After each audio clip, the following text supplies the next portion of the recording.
Donc, bonjour à tous. Je vous souhaite la bienvenue dans ce séminaire qui vise à vous présenter l'appel à projet démonstration de la valeur médico-économique des DM d'équipements innovants. Le webinaire et surtout l'appel à projet vous sera présenté par Peggy Rématier et Roxane Sminardi. Mais avant de commencer, je vais juste faire une courte introduction pour vous présenter un peu Enosis et les objectifs de la structure. Enosis Santé, on est l'alliance des 4 pôles de compétitivité dans la santé, donc France Biovalais, Eurobiomed, Lyon Biopôle et Medicine. À nous quatre, on réunit l'essentiel des acteurs de l'innovation en santé en France, avec notamment plus de 1500 adhérents qui regroupent l'ensemble des acteurs de l'innovation, aussi bien publics et privés, dont une grosse majorité d'entreprises innovantes et notamment de start-up et de PME. Donc, à titre indicatif, sur l'année 2022, l'ensemble de ces acteurs, ça représentait plus d'1 milliard d'euros de levée de fonds. Et l'accompagnement de projets par les pôles de compétitivité, c'est plus de 1500 projets accompagnés en tout. Donc, l'ambition d'Enosis Santé, c'est d'accompagner l'ensemble des acteurs de l'écosystème et de développer l'innovation de la health tech et vraiment d'affirmer le leadership de la France en matière de santé. Et dans le cas d'Enosis Santé, on souhaite notamment fédérer l'ensemble de l'écosystème national autour des 4 pôles de compétitivité et contribuer à la réussite de la filière santé et à la réussite du plan Innovation Santé 2030. Donc, nous avons 2 missions principales. La première, c'est de porter la voix des acteurs de l'innovation et de mettre en valeur leurs actions. Et le deuxième gros pilier, c'est de coordonner les actions d'envergure au niveau national, au plus près des territoires et de déployer le plan France 2030.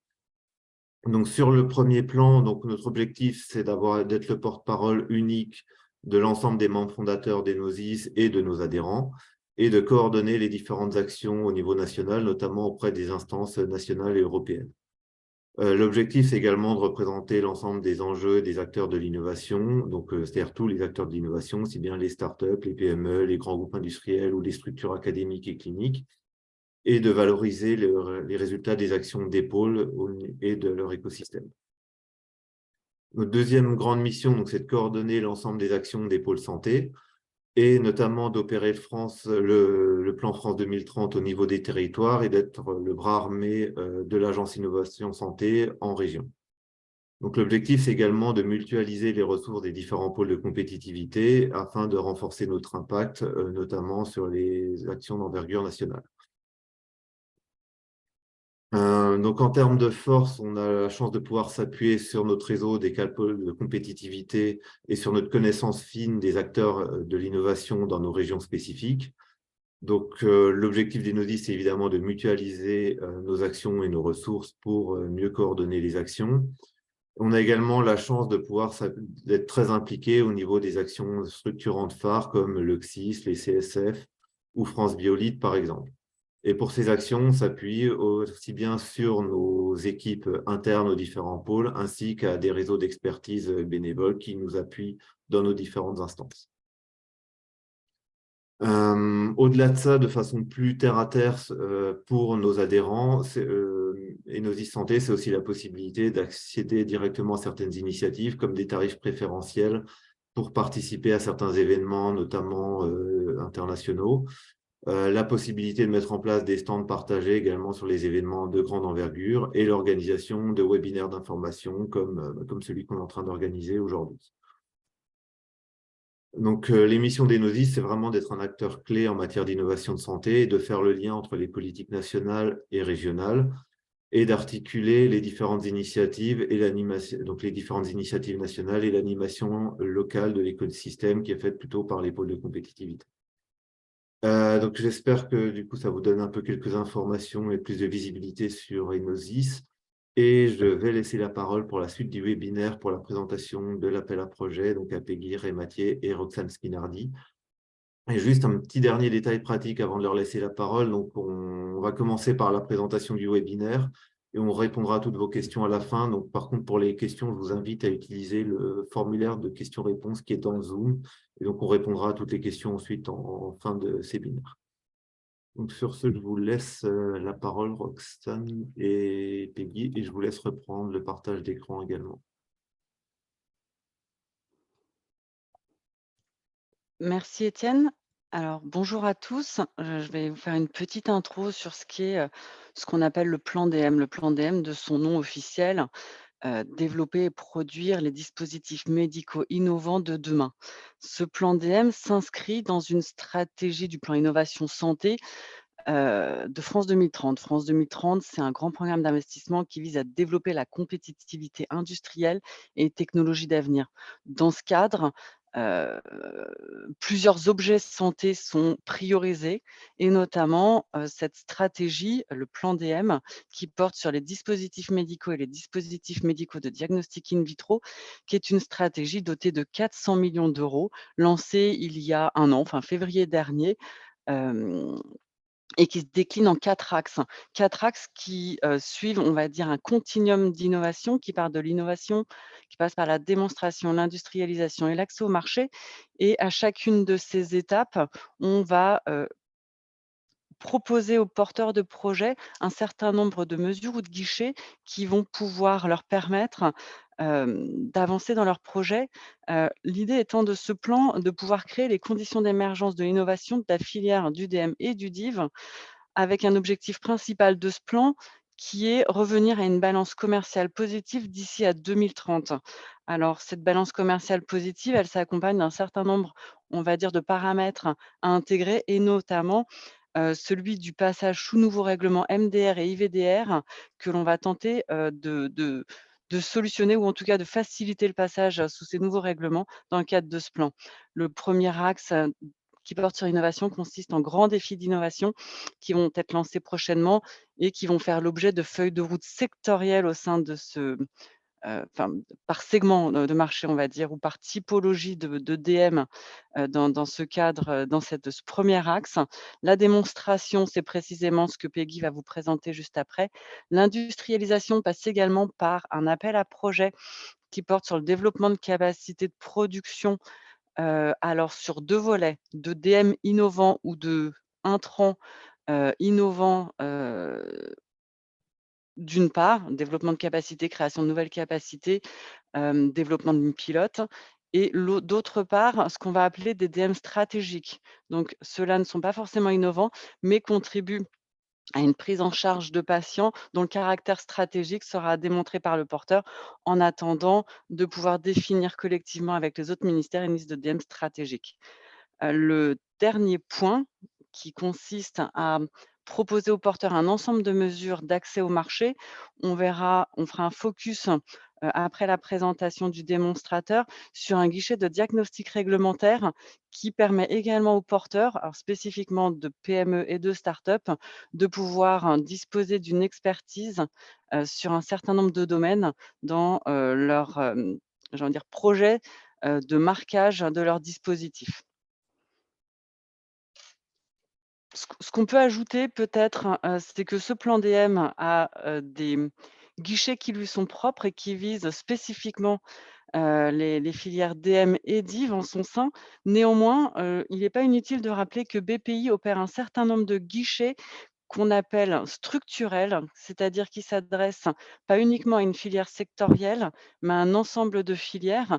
Et ce que l'on ne trouve pas dans un objet précis France 2030, par exemple, ici le plan DM qui nous occupe, on peut retrouver par contre d'autres guichets adaptés sur le volet structurel qui suit toujours ce même continuum d'innovation, à chaque étape de maturité croissante. Donc, iLab pour ce qui est très amont, Innov et IDEMO dans la suite, d'innovation jusqu'à l'industrialisation, et ce dernier appel à projet qui est première usine.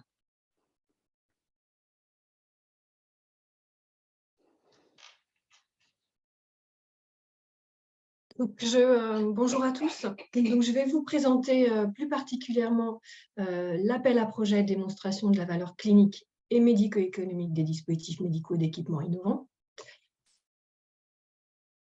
Alors, d'abord, quelques éléments clés. Donc, c'est un appel à projet qui, globalement, hein, sur tout le plan France 2030, un budget de 60 millions d'euros, certainement pour plusieurs occurrences ce cahier des charges. Pour l'instant, il y a une relève au 3 mai 2023, mais l'État se donne la possibilité de reconduire en modifiant légèrement ou un peu plus le cahier des charges en fonction des retours de la première vague, je dirais.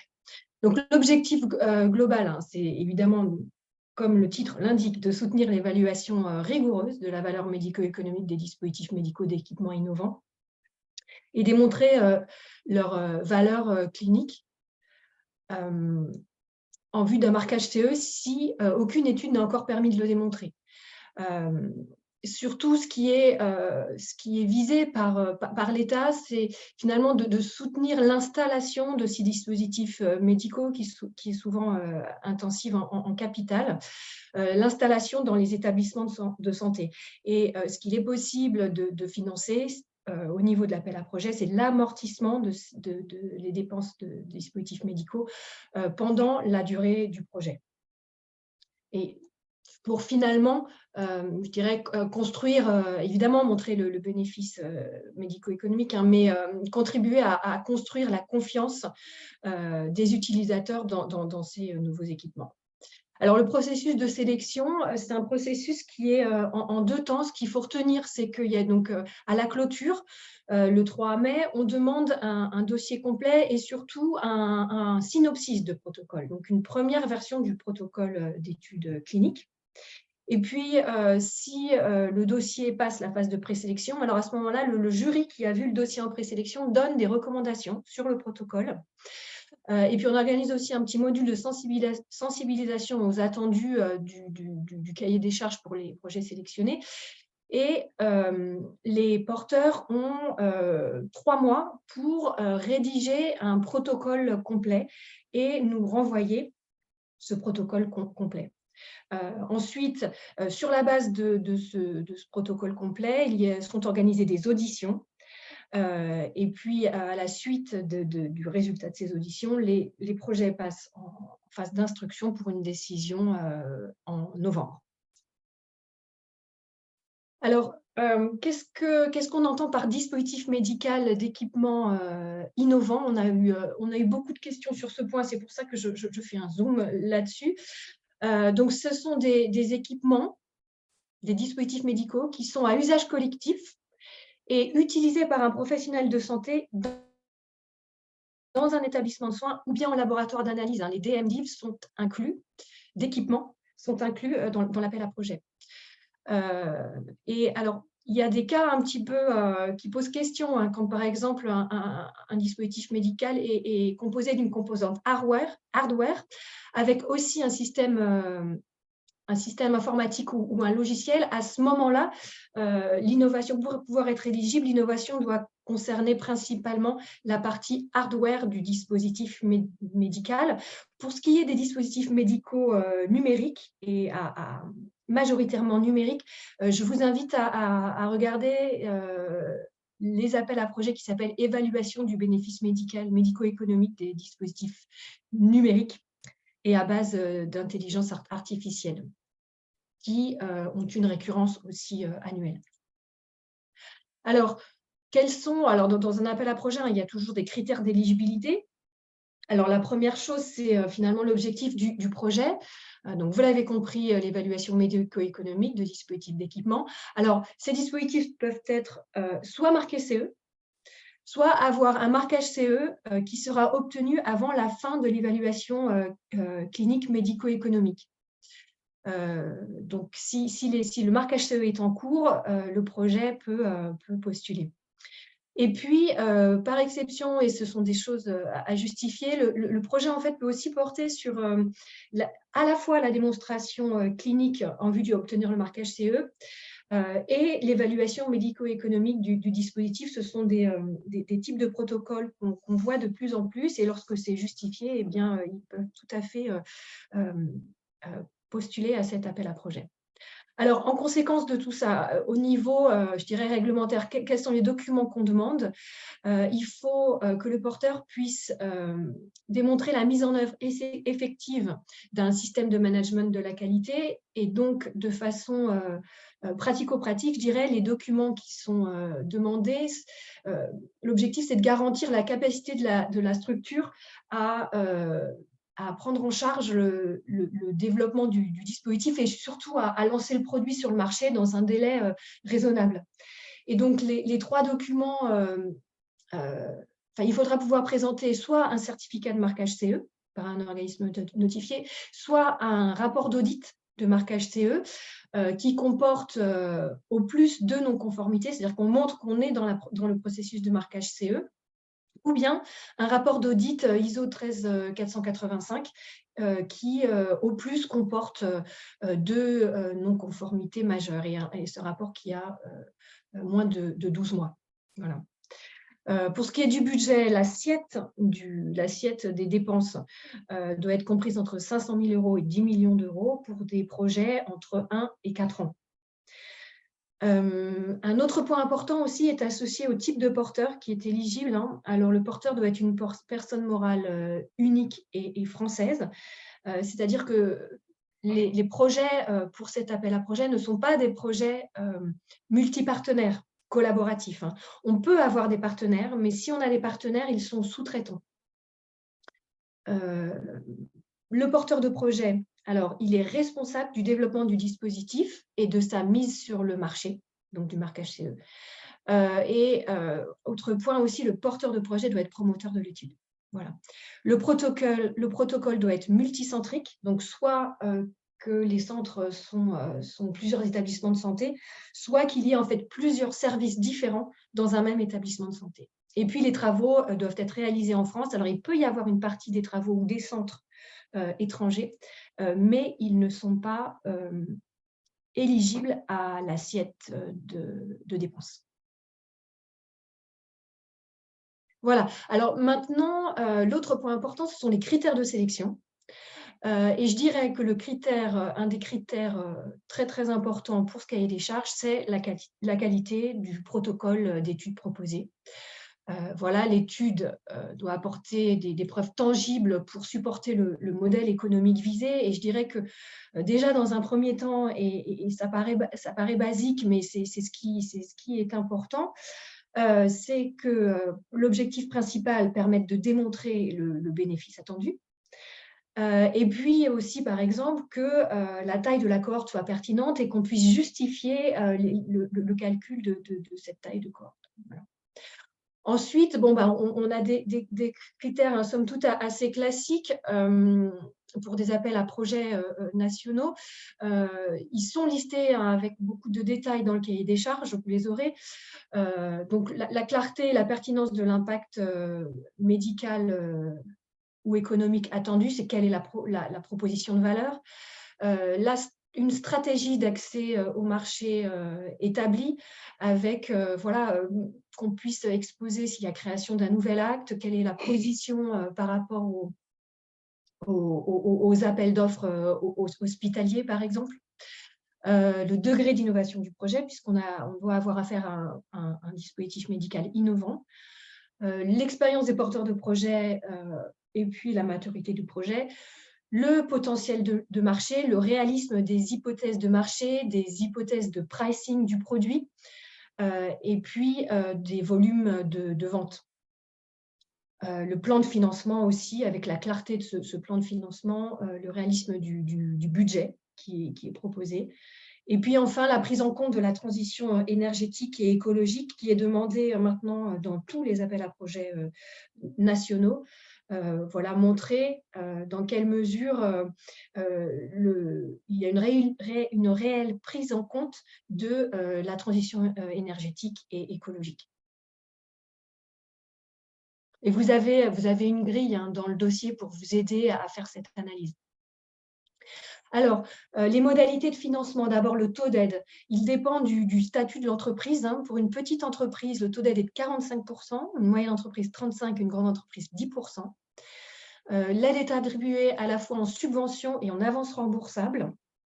Donc, l'avance remboursable, c'est une somme qui doit être remboursée par l'entreprise si le projet est un succès technique et commercial. Et donc, 60% de subvention. Donc, sur l'aide versée, il y a 60% de subvention et 40% d'avance remboursable. Et c'est alors ce que je disais un peu tout à l'heure, les coûts des structures de santé partenaires à l'étude sont intégrés dans la catégorie sous-traitance, c'est-à-dire que les coûts d'essais cliniques des hospitaliers sont pris en compte en sous-traitance. Alors, je vous ai mis ici les dépenses éligibles. Je pense qu'on a un peu le temps. Oui. Parce que c'est important aussi. Alors, d'abord, les salaires et charges du personnel qui est impliqué dans le projet. Et donc, ça inclut le personnel en charge de la réalisation de l'étude clinique et de la maintenance du dispositif médical d'équipement. Les frais connexes, donc ça, c'est les overheads qui sont fixés à 20% des salaires des personnels internes. Les coûts de sous-traitance sont éligibles.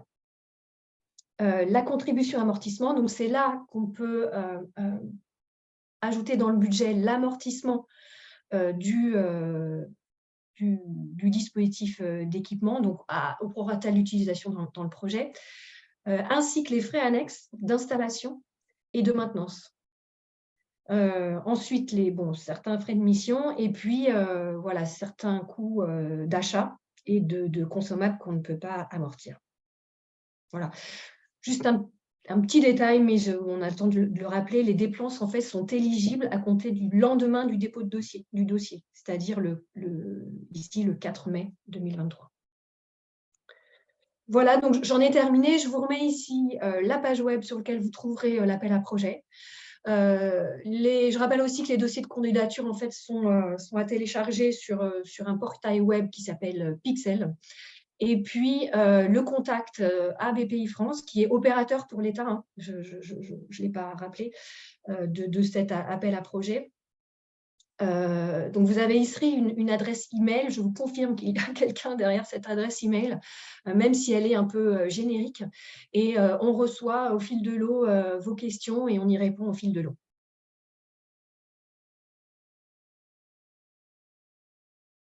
Merci beaucoup pour cette présentation. Alors, au niveau des questions, on a 2 questions pour l'instant. Donc, le premier, est-ce qu'un DM déjà sur le marché, mais qui porte sur une innovation incrémentale, est éligible? Alors, les innovations incrémentales sont éligibles. Je pense que ce qui est important, c'est de montrer la valeur ajoutée, la différenciation et la proposition de valeur associée à cette innovation incrémentale. OK. Ensuite, est-ce que c'est ouvert aux DM qui ne bénéficieront pas d'un remboursement? Alors, oui, puisque les dispositifs médicaux d'équipement ne sont pas forcément et ne sont généralement pas des dispositifs médicaux qui bénéficient d'un remboursement, par dispositif. Très souvent, le remboursement passe par l'acte finalement. Donc, tout dépend si vous parlez d'un remboursement au dispositif ou si vous parlez d'un remboursement via le paiement d'un acte à l'hôpital. OK, ben là, il n'y a pas plus de précision dans la question. Alors ensuite, il y a une question sur les dépenses éligibles concernant la protection des données pour savoir si les dépenses de DPO peuvent être prises en compte pour la gestion des données de santé. Également, si tout ce qui est dépenses de sous-traitance avec un prestataire réglementaire sont éligibles. Oui, les dépenses de sous-traitance avec un prestataire réglementaire sont éligibles si elles permettent si elles font partie du processus de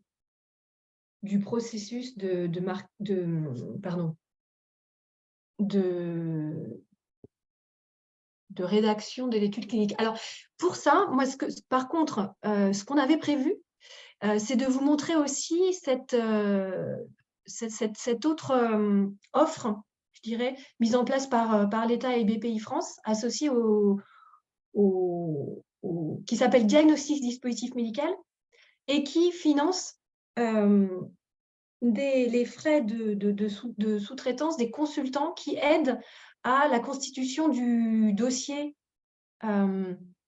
du dossier technique pour le marquage CE, mais pas seulement. Est-ce qu'on peut quand même prendre 5-10 minutes pour présenter ce diagnostic et puis on reviendra aux questions sans Sans souci problème, après, hein? oui. Oui, il n'y a pas de souci pour. Mm. Roxane, est-ce que je peux te laisser le présenter? Oui, je viens de remettre le micro. Merci Peggy. Alors ce guichet de diagnostic réglementaire, pas inutile de préciser qu'effectivement il est, développé et proposé dans le cadre du plan dispositifs médicaux et dispositifs médicaux in vitro, mais pas uniquement, il est piloté et cofinancé par l'autre objet santé qui vise du DM et du DM numérique, c'est-à-dire la stratégie d'accélération en santé numérique. Ce guichet vise à accompagner les PME et les startups dans leur démarche d'accès au marché en vue de marquage CE. Donc avec, la montée des exigences réglementaires, du passage de directive à règlement, il est apparu, nécessaire de pouvoir accompagner les porteurs sur 3 volets. 3 volets, le premier porte sur la mise en place d'un SMQ, à la norme ISO 13485 et le deuxième sur la constitution du dossier de marquage CE à travers, la constitution de la documentation technique et les éventuels protocoles d'études cliniques nécessaires au dossier et un dernier qui vise précisément sur la mise en place d'une étude, alors dans le volet d'avant sur un quand on parle de protocole d'études, on va parler de DM non marqué CE à ce stade. Dans le troisième volet, on va viser, rédaction de protocole d'études pour un DM déjà marqué CE, DM ou DM-Div encore une fois, hein. Comment fonctionne ce guichet? Alors d'abord, à quoi il répond? Il répond à un besoin de pouvoir, accompagner les porteurs, dans la mise en enfin, dans la montée en compétences sur ces 3 domaines. Cette montée en compétences pour les petites entreprises et les startups, hein, qui n'ont pas des ressources internalisées, ça veut dire leur permettre l'accès à une expertise externe, cofinancée à hauteur de 50 par le guichet, 50 par le porteur, d'une expertise, consulting. Hem, alors sur le principe, heu, l'expert fait partie d'un pool d'experts déjà constitué, par une équipe interministérielle et BPI sur chacun des 3 volets. Donc le premier SMQ, donc 3 types d'expertises différentes. Le pool d'experts est déjà constitué. Le porteur, dépose, une demande auprès de BPI sur un des 3 volets, un ou 3 volets d'ailleurs, sachant que chaque entreprise ne pourra bénéficier qu'une seule fois de chacun des 3 volets en pouvant cumuler les 3. L'entreprise donc dépose son projet sur au guichet BPI. BPI revient vers l'entreprise avec une offre, au j'ai envie de dire, au sein de son pool d'experts, va identifier, 3 experts, hein, qui peuvent répondre à la demande, propose ces 3 experts, à l'entreprise qui fera le choix, de l'expert qu'il retiendra. Heu Néanmoins, pour les entreprises qui ont déjà des travaux initiés ou des, partenariats déjà engagés avec certains experts et qui souhaitent continuer à pouvoir, travailler avec les experts en quels ils ont confiance, peuvent présenter un dossier, en présentant cet accompagnement qui serait réalisé par un expert qui ne ferait pas partie de la liste. Sous réserve que BPI, valide, certains critères, on va dire de administratifs sur le choix de cet expert. Donc ces 3 volets, si on va un petit peu dans le détail de ces 3 volets, pour ceux qui ont déjà connaissance de ce guichet, je tiens à souligner que quand bien même peut-être le cahier des charges n'est peut-être pas encore mis à jour sur le site de BPI, dans un premier temps, il était, accessible à tout DM sur son volet marquage CE et uniquement au DM numérique sur le volet ISO et sur le volet protocole clinique. Depuis quelques semaines, ce guichet a été étendu à tout DM numérique, hardware et div, hein, sur ces 3 volets. Donc quand bien même l'information est peut-être pas encore complètement suivie, de dossiers, téléchargeables, à jour, n'hésitez pas à contacter BPI. L'équipe, prend déjà en charge les dossiers sur ces 3 volets, quelle que soit, la filière du porteur. Hem Et les dossiers de toute façon sont tous revus en comité hebdo de suivi et on valide chacun des engagements. Alors sur le volet ISO, ce qu'on peut en dire, hein, c'est que du coup, c'est une prestation de mise en place, du système de management par la qualité. Donc vous comprendrez que ça fait écho à un certain nombre d'autres objets du plan DM, notamment le démonstrateur, puisque c'est un préalable, un critère de sélection pour le démonstrateur. Heu, la durée maximum de la prestation est de 12 mois et les coûts totaux de prestation sont indiqués sur la diapo. Le deuxième volet porte sur la constitution, de la documentation technique principalement, mais pas uniquement. La durée de la prestation peut aller jusqu'à 18 mois sur ce volet et vise, le div et le numérique et le hardware selon, leur classe de marquage. Le troisième volet concerne la rédaction, de protocoles cliniques pour des DM déjà marqués CE, notamment en vue de production de données post-market, et la durée de cette prestation maximum est de 12 mois. Aujourd'hui, on a déjà revu un certain nombre de projets, peut-être un point d'alerte ou un point, hem un petit conseil, on voit beaucoup de dossiers numériques, un peu moins en hardware, très, très peu en div.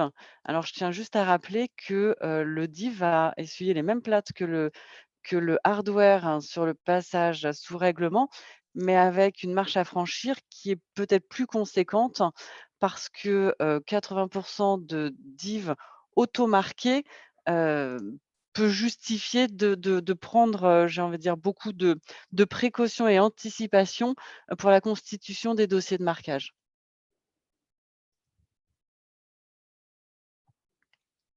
Alors ça, c'est un rappel effectivement de comment on peut postuler.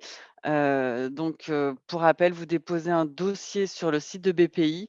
BPI reprend attache avec vous et réalise ce qu'on appelle un entretien de préqualification pour cadrer, plus précisément votre besoin. C'est là qu'interviendra une proposition de plusieurs experts du pool ou bien, comme je le précisais tout à l'heure, la validation de l'expert que vous pourriez demander à faire figurer dans votre projet.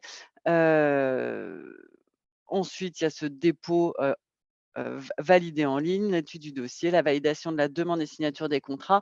On suit un process après, de formalisation de la prestation, et de validation, de la prestation et de son financement du coup, à hauteur de 50 par BPI. Ben, merci beaucoup pour la présentation. Effectivement, je pense que ça complète bien la première. Alors, je ne sais pas si on prend tout de suite sur les questions, c'est bon pour. Alors, il y a beaucoup de questions sur les dépenses éligibles. On va essayer de les repasser en revue tout ensemble. Donc, la première, est-ce que les dépenses des ON sont également éligibles?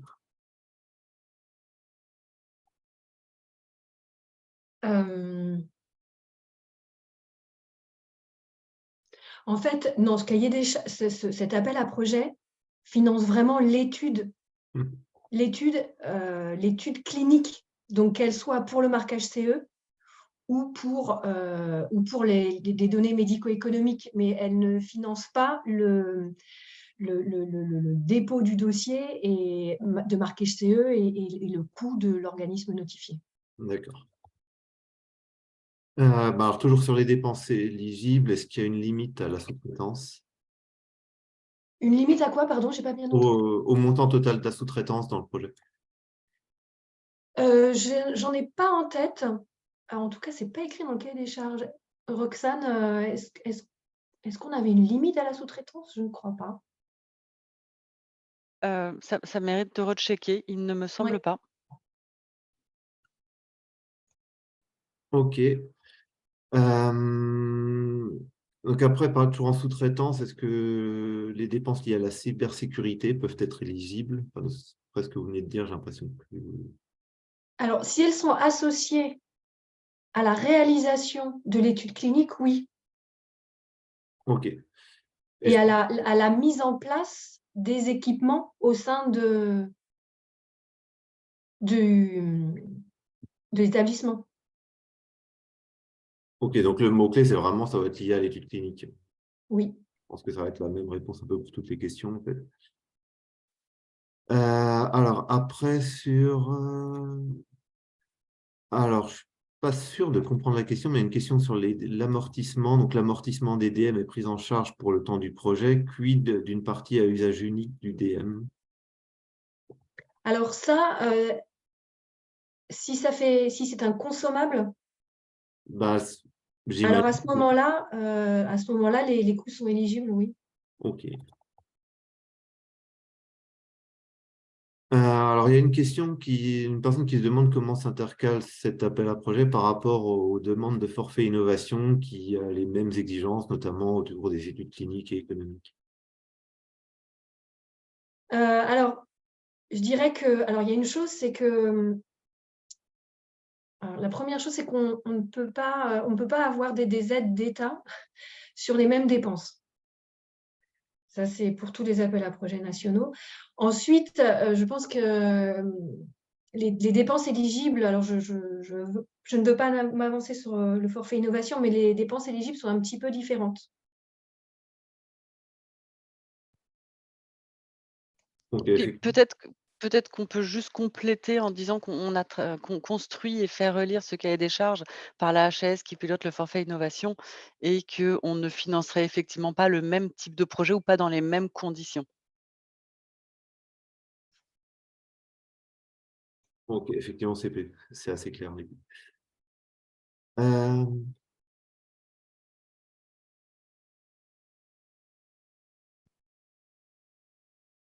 alors, ok, donc question suivante, est-ce que l'appel à projet évaluation des bénéfices médico-économiques des DM d'équipement et de Diag DM sont compatibles ou cumulatifs? Alors, parce que équipement et Diag DM, pardon, Oui. sont cumulatifs, bien sûr. C'est-à-dire que c'est toute l'idée. L'idée, c'est de pouvoir accompagner les entreprises pour la rédaction, je dirais, la rédaction des protocoles cliniques, hein, et la rédaction du dossier technique. Donc, aider l'entreprise grâce au Diag DM en payant un consultant qui aide en amont. Mhm. Et ensuite, l'appel à projet démonstrateur, démonstration, permet d'aider au financement de l'étude clinique en elle-même. Ok. Donc ensuite, on a encore une question sur Diag. Juste un petit complément sur la question précédente, si vous me permettez. Il y a pas- L'appel à projet évaluation de la démonstration clinique et médico-économique des DM d'équipement va suivre un processus sélectif, mais qui adresse toute taille d'entreprise. Le guichet diagnostic réglementaire n'est pas sélectif et répondra à toutes les demandes si tant est qu'elles soient conformes au cahier des charges, mais ne vise que les PME et les startups. Donc oui, c'est cumulatif sous certaines conditions, ou en tout cas pas pour tout le monde. Ok, c'est effectivement important. Donc, question sur le dispositif Diag DM. Donc, entre le début du développement d'un DM et le marquage CE, il y a souvent un délai de plus de 18 mois. Est-ce que c'est acceptable pour le dispositif pour Diag DM? Entre le début de quoi, pardon? Du développement d'un DM et le marquage CE. Est-ce que c'est acceptable pour le Diag Oui, DM? en même temps, Alors, en fait, le diagnostic DM n'a pas de... intervient, je dirais, au moment où on souhaite mettre en place le système de management de la qualité, au moment où on souhaite rédiger le dossier. Donc, oui, oui, ça en y est, fait, je comprends. Je comprends parce qu'en fait, je pense que voilà, le diagnostic DM, il y a une durée maximum. Donc, je pense que c'est de là d'où vient la question. oui, donc en fait, il n'y a pas besoin d'être marqué CE dans le cadre dans la durée du Diag DM, en fait. Alors, non, Non, pour c'est les... précisément la durée de production du livrable, par l'expert qui va accompagner, le porteur, qui doit être conditionné dans ce laps de temps. Mais ça ne nécessite pas d'avoir passé cette étape de marquage avec le coup tampon dans la durée donnée. Ouais, je comprends. Heu, Ouais, Peut-être aussi une autre précision, on voit pas mal de dossiers passés où peut-être que certains porteurs s'interrogent de leur éligibilité ou en tout cas de ne pas pouvoir bénéficier de cette offre, plus tard. Les porteurs peuvent candidater à chacune de ces étapes à des temporalités différentes et c'est même plutôt pertinent parce que certains projets qui arrivent où on soumet les 3 demandes en même temps, hem, peuvent poser question parce que si on a vraiment besoin de se faire accompagner sur le système de management par la qualité, c'est peut-être, un peu tôt pour déposer, une demande sur le deuxième volet de marquage CE. Voilà, chaque dossier est étudié au regard de sa maturité et de son avancement, pour pouvoir, hem, j'ai envie de dire valider un financement, enfin rapide, hein, de chacun des volets. Certains projets peuvent bien évidemment candidater aux 3 volets à des temporalités différentes et c'est même certainement dans beaucoup de cas plus pertinent. Ok. Donc ensuite, j'ai une question. Alors, je pense que c'est toujours pour DiagDM. Est-ce qu'il y a des prestataires préférentiels de la BPI ou ça peut être n'importe quel spécialiste? Je peux te laisser répondre, Roxane? Ouais, alors le pool d'experts a fait l'objet d'un appel à candidature. Donc, tout expert répondant à des critères de sélection, notamment en termes d'expérience, en termes d'années d'expérience, en termes de profil, enfin bref, on a validé la sélection des experts qui constituent le pool en interministériel, donc santé, recherche, DGE, BPI, sur des compétences à minima. Mais les experts, hein, que le porteur, enfin, si un porteur veut présenter une demande d'accompagnement avec un expert de son choix, on ne pourra pas évaluer, forcément sur ces mêmes critères. Est-ce qu'il y a du coup, pour répondre à la question, est-ce qu'il y a des experts privilégiés par BPI? Non, pas spécifiquement. Néanmoins, un expert dont on sait, heu que, la prestation, ne peut pas, je sais pas, être réalisée par cet expert puisqu'on le connaît par ailleurs, on sait que ce n'est pas de son domaine de compétence. Éventuellement, ça peut faire partie des critères que l'on étudiera pour valider la demande de prestation.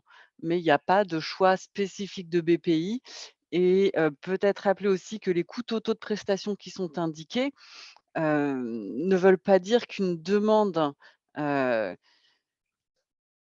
qui serait au-delà ne sera pas prise. Ça veut dire que dans la limite de cette demande, on étudiera chacune des, on va dire chacune des prestations proposées. Ce qu'on voit pas mal passer quand même, c'est, des prestations, j'ai envie de dire, dans la fourchette haute, hein, et ric-rac de ce qui peut être pris en charge. Ça, c'est vraiment ce que l'on voit passer.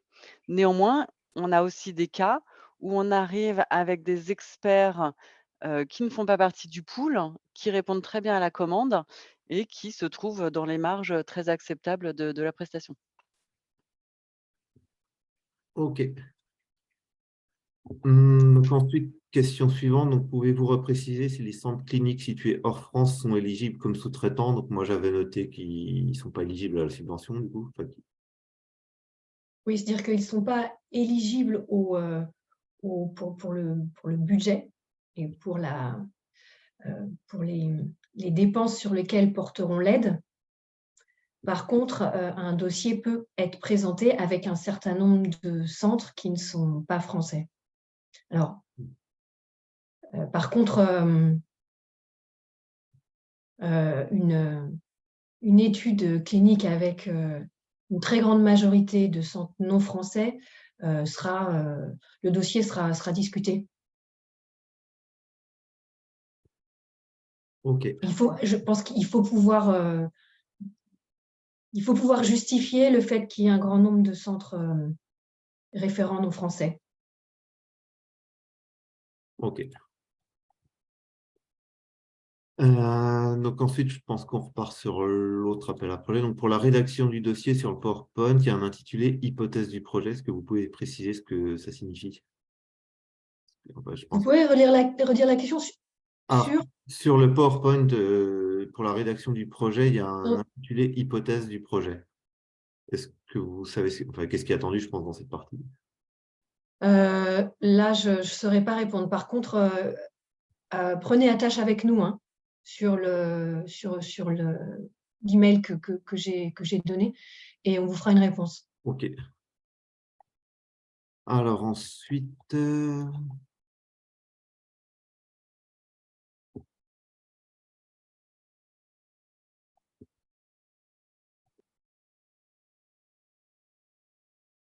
Alors ensuite, il y a des commentaires, donc j'essaie de repasser aux questions suivantes, mais j'ai l'impression qu'on a à peu près fait le tour. Alors, est-ce qu'on pourra avoir les supports de présentation? Oui, je pense qu'on pourra les diffuser, j'imagine.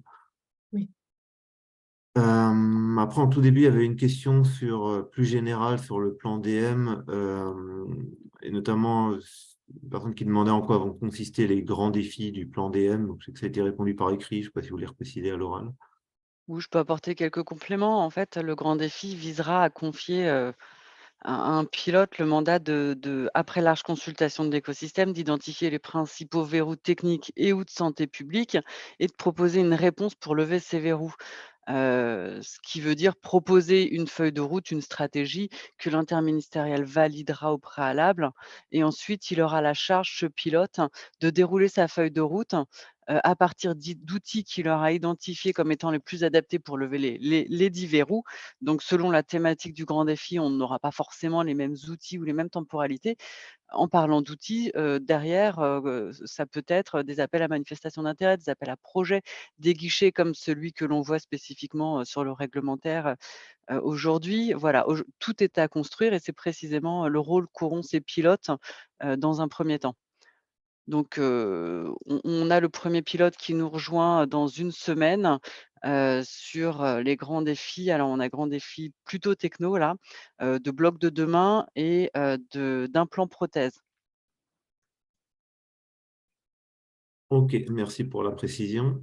Je crois qu'on arrive à peu près au bout des questions. Il y a peut-être juste une dernière question sur Diag DM. Il est précisé qu'un seul expert peut être retenu dans le dispositif, alors que souvent les expertises peuvent être sur plusieurs sociétés. Alors c'est un expert par volet. C'est-à-dire que si, un expert est plus pertinent sur l'accompagnement, de la mise en place d'un SMQ, norme ISO 13485, ça peut être un autre sur le marquage CE. Ce que je veux dire, c'est au sein d'un même volet, on n'aura pas forcément, plusieurs experts financés.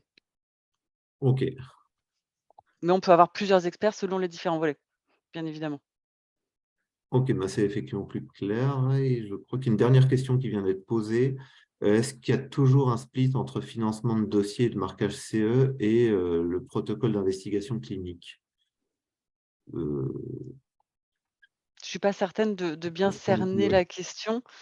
Heu, En fait, on va avoir enfin 2 thématiques différentes.